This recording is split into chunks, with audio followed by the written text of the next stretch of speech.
How you guys doing? John, Indoor Hydroponics, welcome back. Got a little clearing to create a hill for Cantaloupe. Cantaloupe loves compost and manure, so we're going to give them plenty of it for the duration of the entire grow.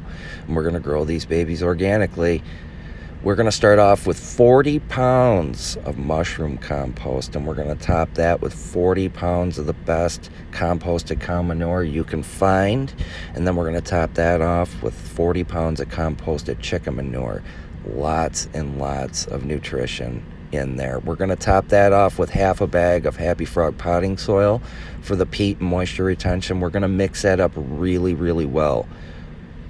Guys, that's 120 pounds of straight nutrition that should last the cantaloupes for the duration of the grow. Again, they love to grow on hills. Give them some space. Show you how to train these things later on in the season. We are also going to work in some amendments into the top 4 inches of the soil.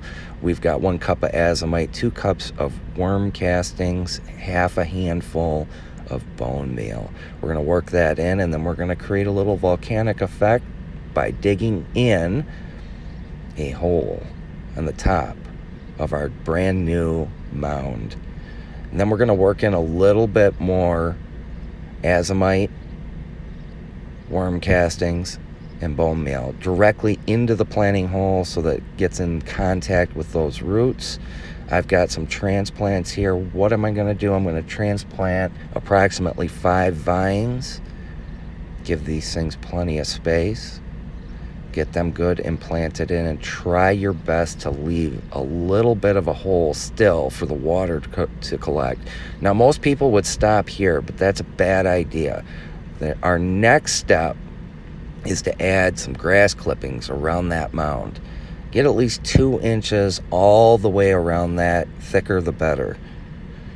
And I'm going to show you why in a minute. Those grass clippings will A, hold the soil in, B, keep the weeds out, but more importantly, and this is really important, they serve as erosion control.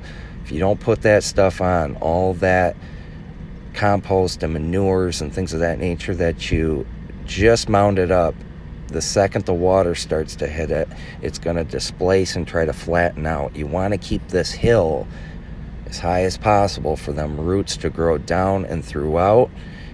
And grass clippings work unbelievably well for erosion control. Top them off once or twice throughout the growing cycle. But you'll keep your hill if you do those grass clippings. Got some of my transplant tea, link below, brewing up. Top that off with about 3 gallons throughout the whole thing. The next day, these babies are greened up, beautiful, ready to take on our summer growing season, guys. This is how I start cantaloupe.